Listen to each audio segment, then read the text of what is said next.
Swayam Prabha. Digital India. Educated India.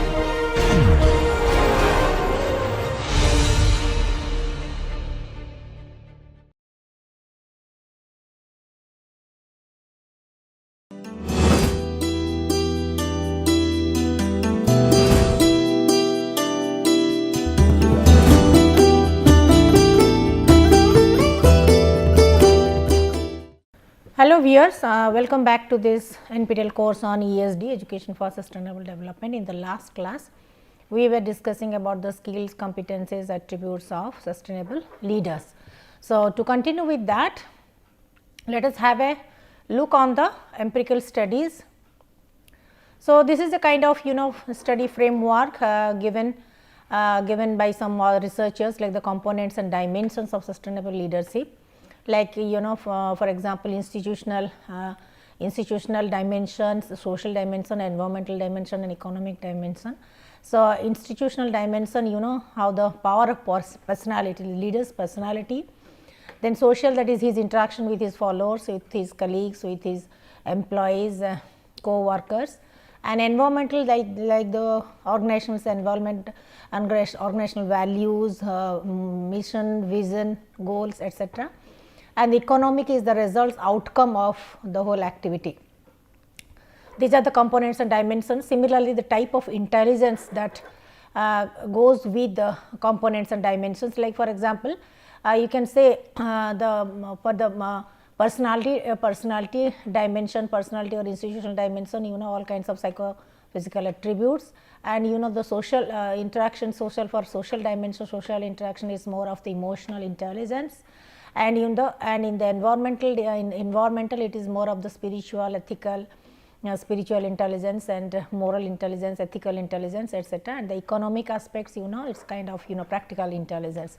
So, these are some of the dimensions, components and associated type of intelligence that is very much relevant in the context of the personality attribute of the sustainable leaders. So, here we can see this is also a framework, this is also a framework of the leadership, this is like a leadership pyramid. As you can see, this is given by researchers, like one is the in the grassroots level, like the foundation practices we have already discussed, all the same thing has been given it here.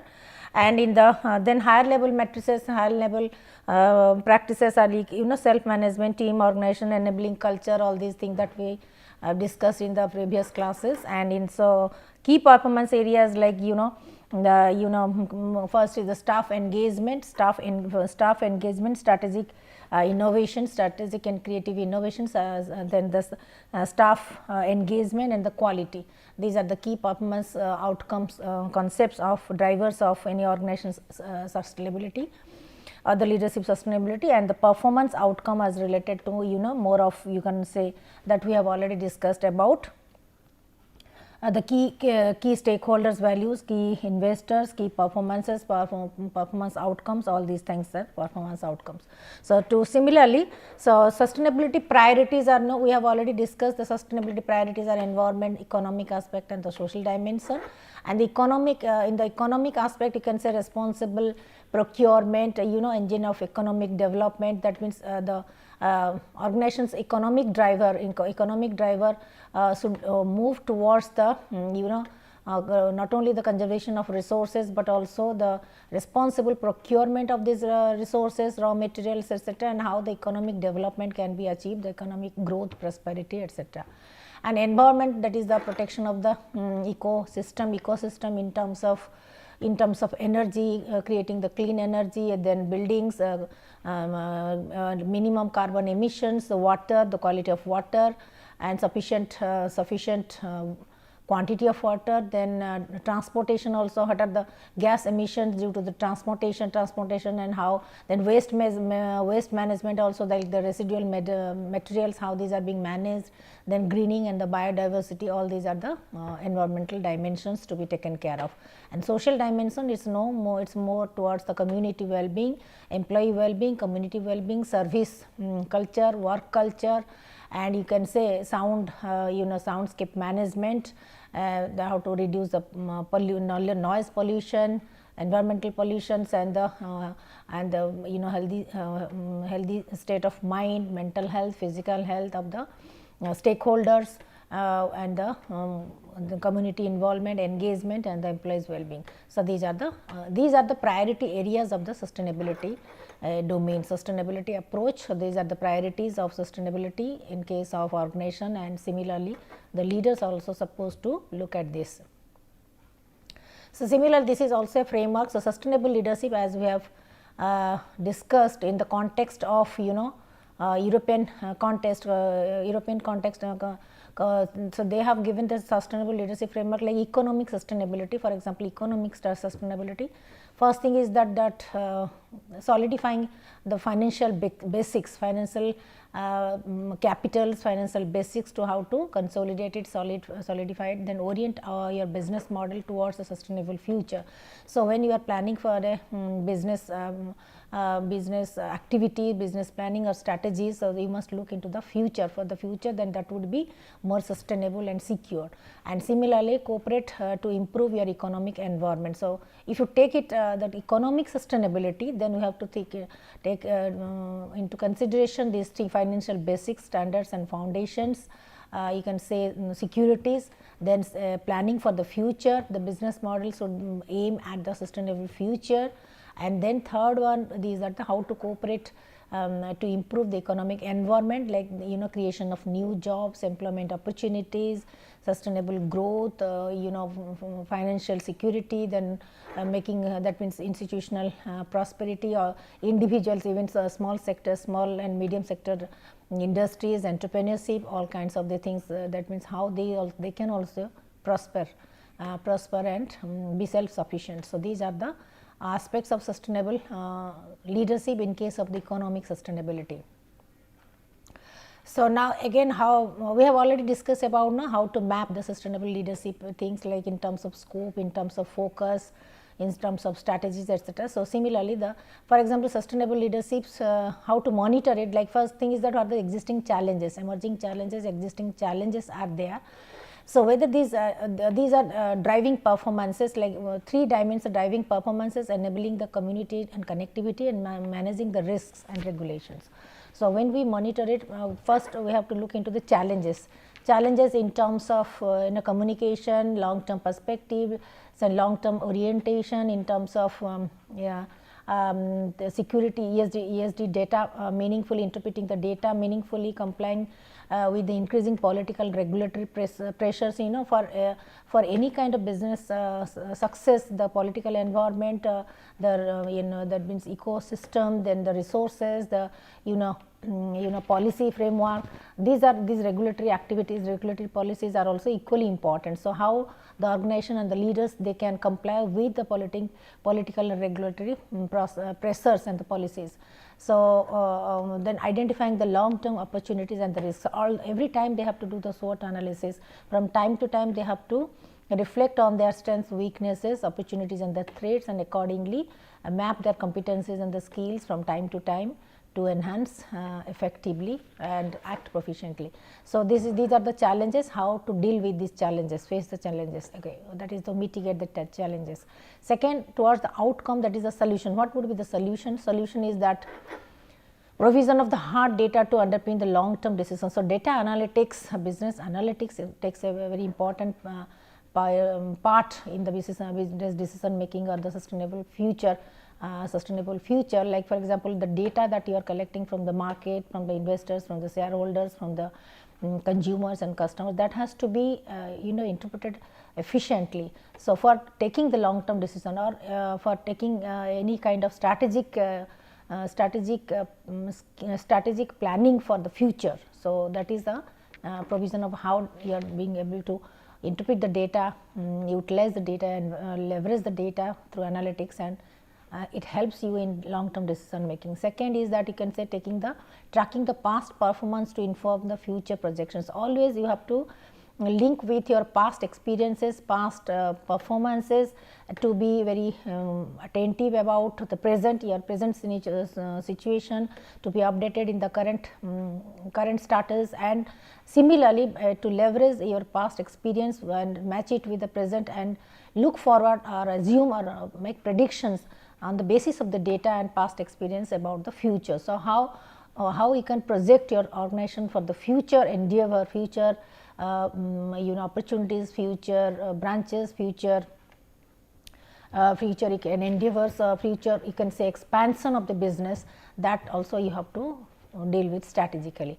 So, visualizing the ESG data and analytics with the meaningful implications and multiple interpretations from different stakeholders point of view, from different perspective, different categories, that is very important. And of course, transparency and consistency across the ESG standard, that is the company's global standard that you have to you have to always be very alert and cautious.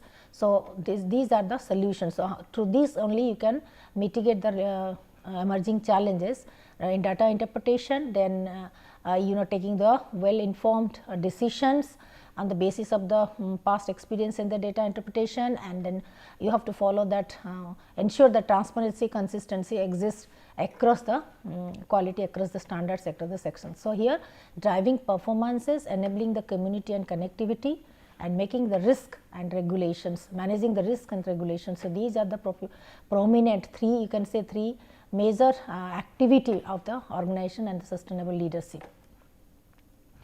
So, sustainable leadership model, again it has been given like acquired through the how the sustainable leaders they acquired different kinds of experiences, through experiences and the democratic characteristics like their educational level, their functional experience, their intentional assignments, international assignments, experiences, their tenure, their track record, their experience, their reputation, their personality attributes, their dedication, commitment, all these things also. These are the contributory factors in sustainable leadership model. Second is that the leader's competencies, what he has acquired, his acquired and his personality attributes, like he has sustainable mindset, he must have the sustainable mindset, systems thinking, holistic thinking approach, relationship building, networking, and his personality attributes like positive character strength, positive attitude, you can see emotional intelligence, cross cultural intelligence. These are the competencies and the attributes and the skills of the sustainable leader. Then sustainable leader behavior, these are the characteristics, democratic characteristics of the CEO, that is the background characteristics and tenure and experience, etc. These are his personal individual competence in the skills and in level of intelligence.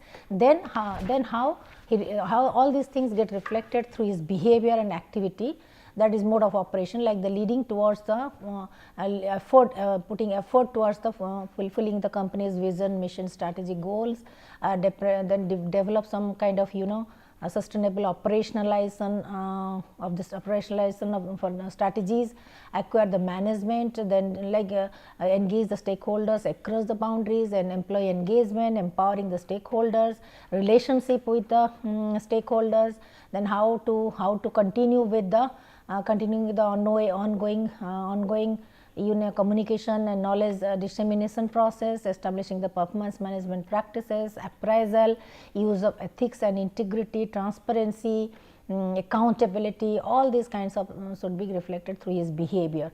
Then the outcome will be sustainable. So, the sustainable leadership model here focuses more on the environmental, that is ecosystem and experiential and the demographic features.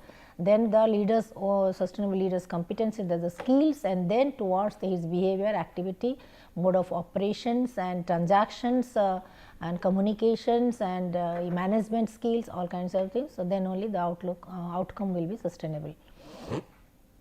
So, similarly, these are some of the clippings, and that the leaders must need to become aware of aware of what is going on, like they are not only their own well-being, but also the well-being of others. Then he must acknowledge, he must be well informed about the individual needs, strengths, weaknesses of each and every employee or the team member. So, they again how each individual employee can contribute significantly towards the goal achievement of the company, how they depend on each other, what is the group cohesiveness, and how the groups are very much coupled with each other with regard to their team goal, with regard to the communication, with regard to their they have the what type of responsibilities they have taken towards the responsibility he has taken towards the workforce and the external communities. What is his responsibility and networking with the stakeholders, different types of stakeholders, which responsibility they have towards the future generations, towards the community people. So, all these things that leaders should need to become aware of. He is not just he cannot just afford to focus only on the organizational function activities or the teamwork or the task related things, but also he has to develop this kind of wide knowledge and gather information about the community people who are both directly as well and indirectly related to the organization or his workforce. So, here as you can see here, all of us we know that yes, in SDGs 3 primary drivers are economical drivers, environmental drivers and social drivers, but here another 2 dimensions are also there, where if you can see the European Commission's sustainable leadership framework, like environmental, economic and social are there, but besides that procedural activities, procedural in terms of governance, administration, rules, regulation, transparency and policies, etc., and the personal attributes, personal motivation, interest of the leaders. So, now again building the leadership for sustainable future. Suppose we want to plan the leaders, how to develop the particular kind of or brand of leadership, indigenous leadership for the sustainable future, then how can we proceed? So, here like similarly in India also Lead India is a type of leadership training program. So, this core values of this Lead India form one of the pillars of the leadership building, that is building empathy, equity, inclusiveness, accountability, combining the traditional knowledge with the scientific methods, temperance, all these things. So, Lead India is a platform, is a venture where where the leadership traits, leaders or future leaders or sustainable leaders are being trained, are being nurtured, are being groomed by inculcating some of the positive attributes. So, here you can say, so this is suppose this is the logo of this Lead India platform. So, here these attributes, how these attributes are very much relevant, how to combine the traditional knowledge, indigenous knowledge with the scientific methods. So, perfect blending of traditional knowledge. So, India, we have a history of more than 5,000 years history. So, where the traditional knowledge, our our Ayurvedic system, our medicinal things, our cultural practices, our you can say energy related things, all kinds of traditional knowledge, how these can be leveraged and how this can be utilized in a better way with the scientific method. So, temperance also, and accountability, inclusiveness, how everybody can be included in the mainstream, equity, equal access, equal distribution of resources, equity, empathy. So, these are you can say the slogans, these are the slogans or the key values, core values of this Lead India leadership platform. So, here it implies the theory is like so how to connect the sources of inspiration and the will. So, becoming a leader for tomorrow, as you can see, self awareness, knowledge and skills, these 3 things are important. Under the self awareness, you need to know about yourself, you need to develop reflective thinking, you need to know about your strengths and weaknesses, all kinds of things, self awareness, having the intrapersonal intelligence and emotional intelligence, etc. Skills and competencies like systems thinking, appreciative inquiry, then critical thinking, negotiation, networking, adaptive leadership, building trust, all these are the skills and competencies that we need for a leader, for a sustainable leader to lead the team. Then knowledge, of course, knowledge about the sustainable development across the sectors, all the 17 SDGs, what are the targets, the groups, then the best patterns, best practices for banking the environment and development, etc. Then climate change and the impact and the potential solutions for this sustainable consumption lifestyle, and all the UNESCO's guidelines, principles. So, how to take into account all these three, put it together to become a leader for the tomorrow. So, here you can say the theory U, actually theory U, what it says about this, how to connect the sources of information and will, like for example, first thing is that uncovering the co-initiating the intent, co-sensing, observe and connect with others. Then presencing, you must be present, you must be mindful in attending the current situation, the emergencies, the issues, the challenges. Then co-creating, prototyping the new, planning and hypothesizing and experimenting, and through the pilot study, I can say to create the prototype of the new. Then in co-evolving, that is embodying the new in the ecosystem. So, from you can say it's just like the problem solving with togetherness, with unity, to co-initiate some of the common intention, common goals, common achievement targets. Then co-sensing it, that observing it, connecting to it and trying to resolve it together in a group setup, in a group wise, or working together. So, then presencing, connecting to all sources of inspirations and will, whatever is available within the group, outside the group, all kinds of resources available. Then along with these things, then co-creating, having the discussion, dialogue and co-creating with other members, other core members, other team members, then creating a prototype solution. Then evaluating this, examining this prototype to embody it, to integrate it in the new ecosystem, that means to adopt this in a fresh way. So, this theory U, this theory U is being followed in the Lead India context. So, this is again the global leadership training that we have, global leadership training, how the global leadership training can be given not only to the that means it should inculcate, develop not only the traditional leadership skills, but also global leader competencies, like in a particular context in the country, in the particular geographical setup. Yes, one type of leadership that is more appropriate towards the indigenous culture may be suitable, but when we talk about the global citizenship, global leadership, global partnership, then we need to develop, need to inculcate, need to nurture the new global features, global citizenship behavioral characteristics, citizenship characteristics, moral values, ethical values, universal traits, etc.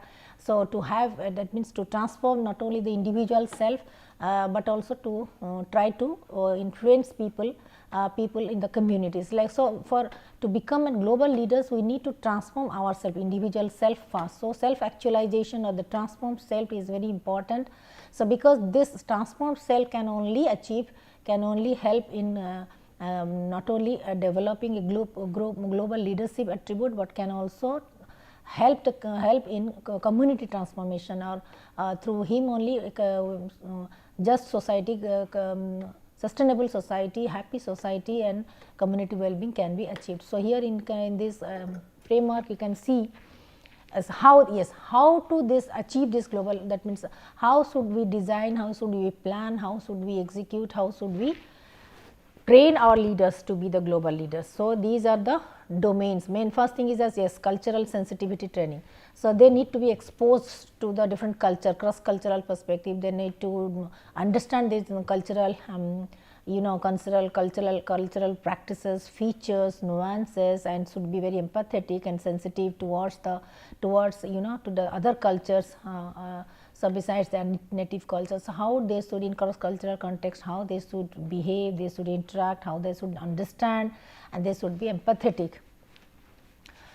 So, not only in terms of their attitude, behavior and tolerance, but also they have to adopt positively in whichever culture and context they are working. So, cultural sensitivity training. So, the leaders then must from time to time they should be exposed to different kinds of training related to cultural sensitivity, or exposure to the multicultural or cross cultural or global cultural workplace attributes.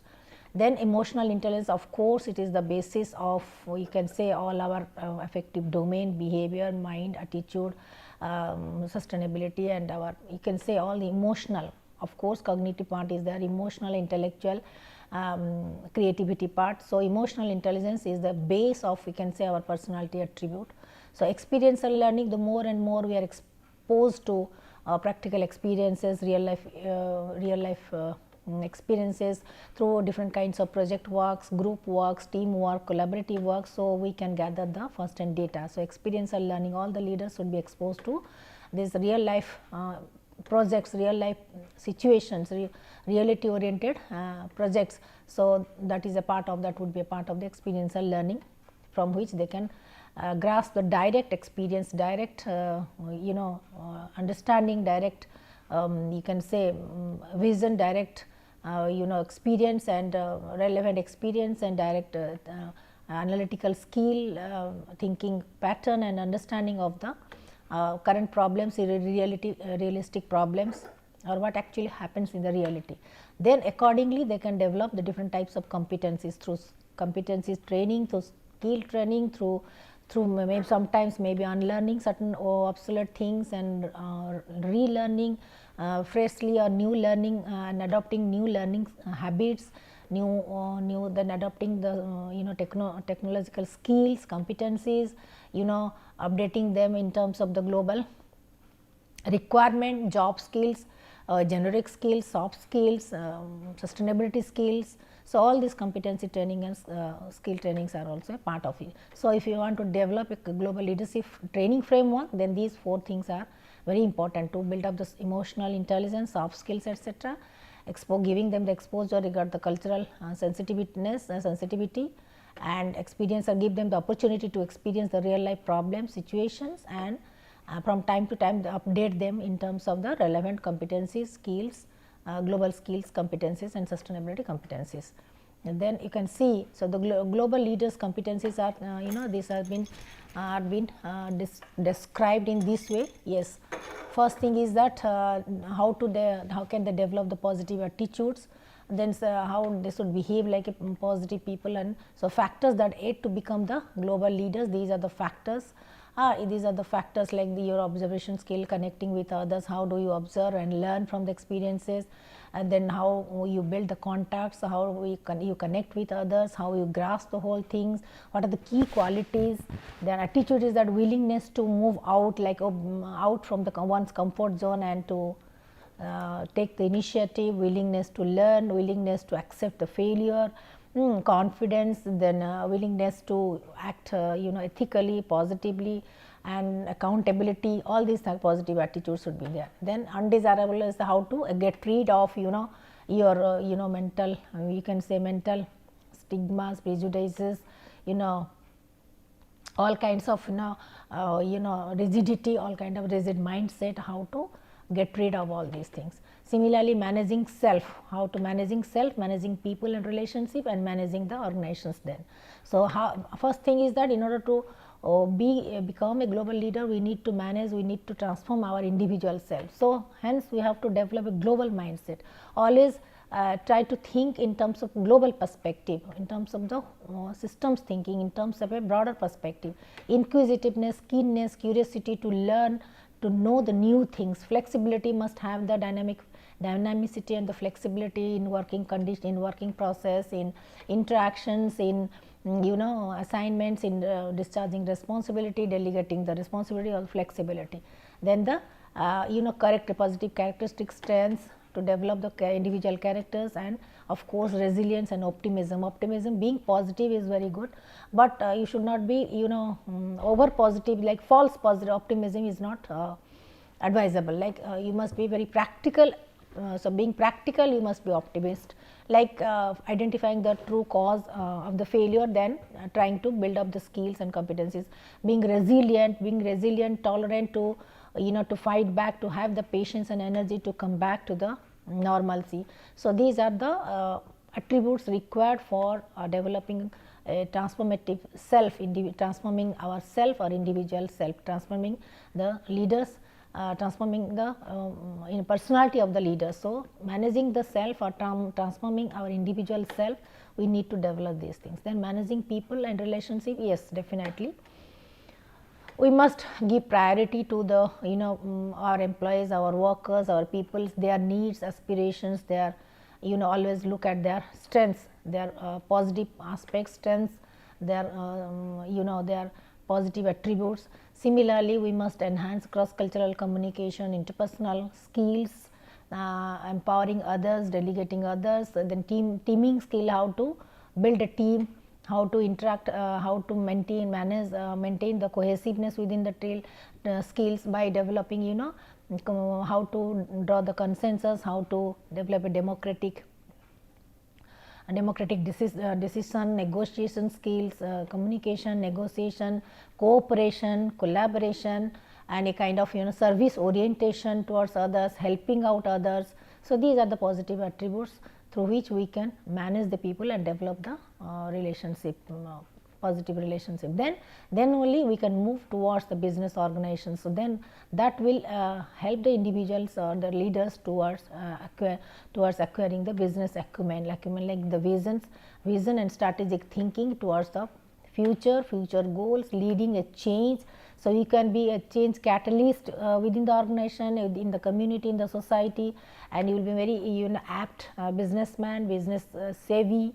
You can say you are the visionary leader in predicting, assuming the future needs of the stakeholders, of the community, of the society, how the society would be like down the line 20 years. You have the long term vision, short term planning, etc. How you are very how to create a organizational savvy atmosphere, work culture, so, and how to manage the communities, how to establish the relationship between the not only between the organizations with external organizations, external agencies.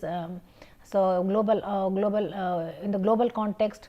So, intercontinental, organizational and the cross cultural relationship across the country, across the sector, across the segment, across the things like how to expand the business into from one or two segment to the different segment, like the retailers, that means in the FMCG product, in the manufacturing, in service, in automobiles, in energy, in data analytics, everywhere. How can we expand the business which are very much relevant in the present day context. So, these are the practices and competencies to be developed through training. So, these are some of the few key elements that we have already discussed, which are essential for the global leaders. How to build a supportive team, we have already discussed how to build a supportive team, etc. And now this is also a sustainability competitive, how to take the competitive advantage. We can say here people and processes are it's one driver. Then processes, inter-processes, departmental mentality, variation toolkit, all these, this is another dimension. Then the process of environmental processes, that is another dimension. Environmental environmental attributes like environmental attributes like compliance, programs, non-competitive environment, these are the things. Then people and environment, these are, they can say the people, these are the interactions, interface of people and environment. This is the interface between environment and the process, and this is the interface of the people and the process. So, these are, you can say, the overlapping areas of these two drivers. Suppose these are the three driver, people, process and environment. So, these are the overlapping processes, like when the domain of people and the process interface interact with each other, these are the overlapping areas, and these are the issues, emerging issues are coming up, how we are handling those issues. Similarly, when the driver people interface with the environmental domain, so these are the interface, these are the conflicts or the dilemmas or the issues that emerge, how to deal with that. Similarly, when the environment and process interface interact with each other, these are the emerging issues, how to deal with it. So, if you can sort it out, solve all these issues, resolve all these issues sustainably, then the outcome will be sustainable. This is the net outcome of these whole processes, activities, interaction, that is sustainability outcome in terms of long term goal, in terms of holistic thinking, systems thinking, in terms of profitability, in terms of customer loyalty, in terms of stewardship, in terms of brand name, in terms of future prospects. This is the ultimate outcome of sustainability, when these three drivers interact with each other and resolve their issues, inter-driver issues, then we can come to the So, then we can take the sustainability competitive advantage. So, how sustainability can help us in earning as advantage over others. So, if we can resolve these interactive issues, interactive dilemmas and the conflicts. Okay. Now, I am completing here. Now, we are almost done with the topic, only few things are maybe left out, that we can continue and wind up the topic in the next class. Thank you very much.